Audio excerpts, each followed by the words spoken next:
Hi, my name is Jon Pulestons. I'm from GMR Interactive, and I'm here today to talk to you about some of the experiments we've done looking at how to turn online surveys a bit more into games. There's a bit of background to this. GMR Interactive, my team specializes in the development of in the design and development of interactive surveys. We've also conducted an awful lot of research looking at how to stimulate more effective feedback from respondents by making them more engaging. We've conducted quite a lot of experiments in this area and have published 3 papers on this topic. We're fundamentally interested in really anything that can make survey experiences more satisfying for respondents, because we're also a panel provider, so we're looking at ways to improve response rates amongst panelists and keep them on board with us. What the research that we've conducted over the last few years has been telling us very strongly is that making questions more game-like can really improve response levels and the quality of data. In fact, any form of fun and playfulness integrated into a survey seems to encourage more active participation. And I thought I'd just run you through some of the findings of some of the research that we've done over the last few years that sort of reinforces those. We've done a lot of work looking at how to make basic questions like grid-style questions more game-like in style. We played around with lots of different approaches, using animation, dragging and dropping styles, ways of sliding things. The idea is to make a sort of a traditional grid or traditional question just a bit more fun to answer using sort of visual cues and making things a bit more playful. And what our research shows us is that in switching to these sorts of formats, we're able to reduce straight lining. In some cases, we found we're able to reduce by up to 80%. Reduce the level of neutral scoring, which is a real key measure. Clicking the I don't know button is a real key measure of engagement. If people are not interested, they tend to click the I don't know button or the neutral range score. We've also been able to measure real significant improvements in enjoyment rating scores amongst respondents by switching to these more creative question formats. Reduced dropout, with some caveats about we've obviously tested quite a lot of different styles of questions, and some of them actually increase dropout because of the confusion they might cause. And the ergonomic design of these styles of more creative and fun question formats is a very important factor in the design process. We've also looked at the cross-compatibility of the data from these styles of questions. We found we could achieve quite good balance of data back comparable to traditional, say, grid questions, with the exception of things like sliders and tick selection questions, which people tend to respond to slightly differently. We found that very simple changes, and here's a good example of the way that you get people to interact with the question can have a real impact. In this case, we switched over from what would effectively be a tick list of option choices to buttons where we made them, it was a bit more fun and bright and cheery, and when you clicked on them, they actually stamped the choices on, in this case, an advert. And that process switched what might be a fairly boring task into something that's a bit more fun for respondents. And what we found was that they spend more time doing the task, and satisfaction levels for the overall survey improve. We've also looked at subtle things like changing the wording. So many surveys are dominated with what might be described as wording cliches, like how much do you like this, or how much you agree or disagree with something. We found that if you could switch the question slightly to something that's a bit more playful and interesting for respondents to answer. In this case, we also put a stamp effect. So we are, instead of asking people what bands they dislike, we asked them what artists they banned the DJ from playing at a party, and when they clicked on the choice, it said a big band stamp came on top of it. We found it encouraged people to click on more options, i.e. they're focusing more and prepared to look through the list for longer. And that also they enjoyed it a lot more. 90% enjoyment levels for a question like this is a very strong score. And what we feel is this type of approach really helps to build a relationship with the respondent and encourages them to sort of, they're on board with you, and then they run with the rest of the survey with a bit more enthusiasm. We found these techniques particularly interesting and useful for slightly more creative tasks where creative thinking activity, anything cognitive, requires more stimulation from respondents to get them involved, and just getting them in the right frame of mind using, in this case we used a character to sort of emphasize the task and get them in the right frame of mind. Really, and then for the task itself, we're asking people to think up straplines in this case. We actually visualized it in some sort of way, made it more fun for respondents.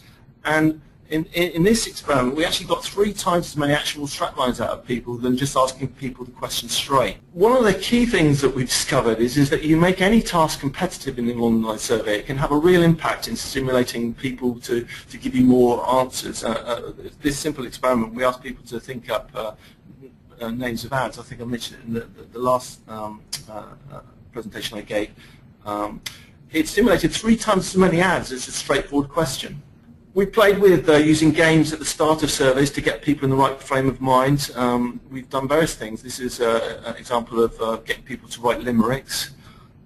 And we thought of this name game where people have just literally 10 seconds to think up stupid names for different things. And what we found is that these little tasks at the beginning of the surveys can really open up people's imagination and encourage them to be a bit more creative in follow-on tasks. We've also looked at using little gameplays mechanics right at the end of surveys.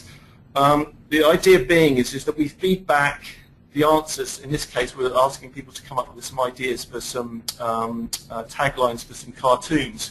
And in the follow-on survey, we would then reveal the results. And we found that that process hooked people into coming back to do the second survey, and we're able to encourage more people to participate in the follow-on survey because they were interested to know what the answers and what other ideas that people had come up with. We've also played around with more gaming approaches to whole surveys. We've done several experiments like this where we've looked at the idea of people answering surveying at a projective level. In this case, they were asking to evaluate a product as if they were a game show host. And we found that this has incredible impact, encouraging people to spend more time and give you more feedback. In this experiment, we got 70% more feedback from people because they were in this frame of mind of it being more like a game.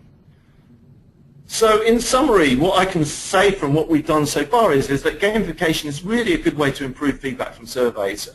The real issue from our mind is finding practical ways to apply this type of thinking in real survey situations. For example, we played around with things like the shoot-'em-up question format, which looks great and everyone laughs at, but we've not really got very many takers. It doesn't really naturally fit into a typical survey. And my feeling is that this type of thinking needs to be moved upstream into the minds and the eyes of obviously clients and researchers, and more thinking's need about more holistically about how games can be surveys can be turned into more game-like things, or game-like processes. There are also quite a number of technical hurdles you need to cross to deliver these types of solutions that, as a looking at this from a technical point of view, is this something we're clearly focusing on. And we are looking to lead the way in this area. We're currently conducting a range of experiments to look at how some of these techniques can actually be applied into practice in more real prosaic survey scenarios. We're currently building a suite of more game-based question mechanics that we can integrate into our technology. And I'll just show you a couple of examples of these. We're developing this question format called opinion snowboarding, where people effectively it's like a game. They ski down a hill and they crash through choices, and they move their mouse and they see this character moving down the hill, and what they have is basically a limited time to answer a question, and we're playing around with it, seeing how people react to that process. We're also working on different ways to deliver information. This is, instead of a tick box question, we're playing around with the idea of scrolling, gliding words across the screen, and as they come across, they can then pick out particular choices, whether they agree or disagree with them or something like that. We've also built a word cloud builder, which scatters options on a page, and people use the plus and minus sign, and they click on them. They can make them bigger or smaller, and they can rearrange them into clusters. This is more for autoethnography style research, and sort of draw a picture map of their taste in a particular topic.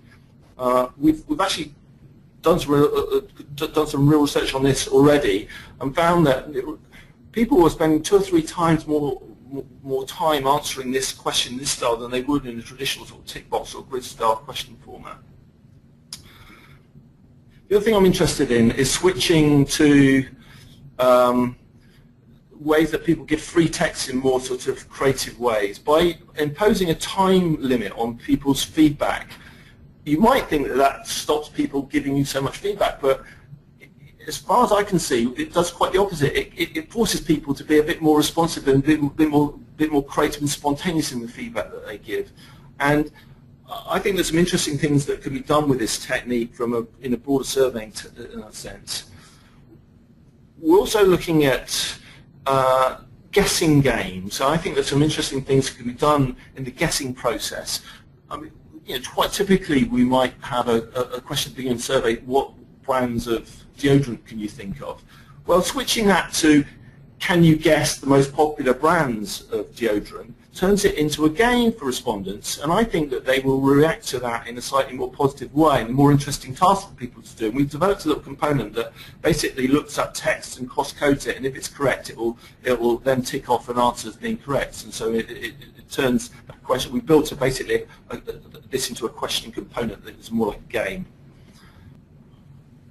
The other thing I'm interested in is integrating more scoring mechanics into surveys, and we built within our technology the process of being able to add up scores and give people scoring feedback, so that once they've done a task they can be classified in some ways. Because I think that giving people feedback is also a part of the gaming process. It's how well have you done, and it encourages potentially more viral distribution of surveys with integrating some scoring loop into the process.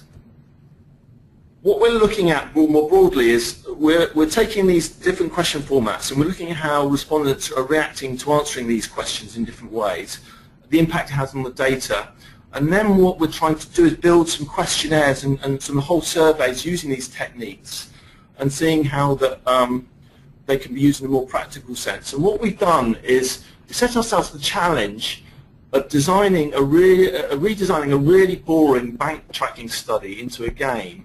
And what we're looking at is on every level looking at trying to make it more game-like and more fun for respondents. And we're going to be doing this experiment where we look at how people react to that and the volume of data we get back from that process. We're also doing some work with Sony Music, looking at how we can develop some viral surveys for them that they can hopefully proliferate out to the music-loving audience as a means of gathering data. There are a few caveats I see to all this. When you're thinking about designing game-based questionnaires, a lot of emphasis, or a lot lies on the quality of the actual questions you design and the style of questions. And poor question design can really contribute to the problem and not solve it if you don't really think about how the ergonomics, as I mentioned, the ergonomics of how question design is a very important factor in all this.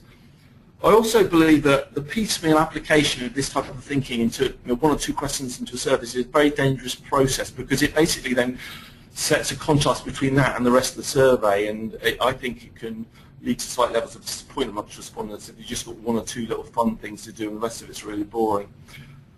There's clearly a manipulative impact that gaming techniques can have on people answer questions, and that's what we're looking to benchmark at the moment. And obviously, the questions have been raised at a few clients we talked about this, is the potential to foster slightly more carefree attitudes amongst respondents, particularly kids, and they stop, answering the survey so seriously and start making up answers and so on. Yes, I think it's a consideration, but in my experience, it actually has quite the opposite effect. If you introduce a level of fun into a survey, it actually, certainly on the answers within that specific questions, I find that you get a degree of integrity in the way people answer that you wouldn't necessarily expect. So that's it, a brief overview of what we're up to. I'm happy to talk to anybody about some of the techniques of working together on some research if anyone's interested. Thanks for your time.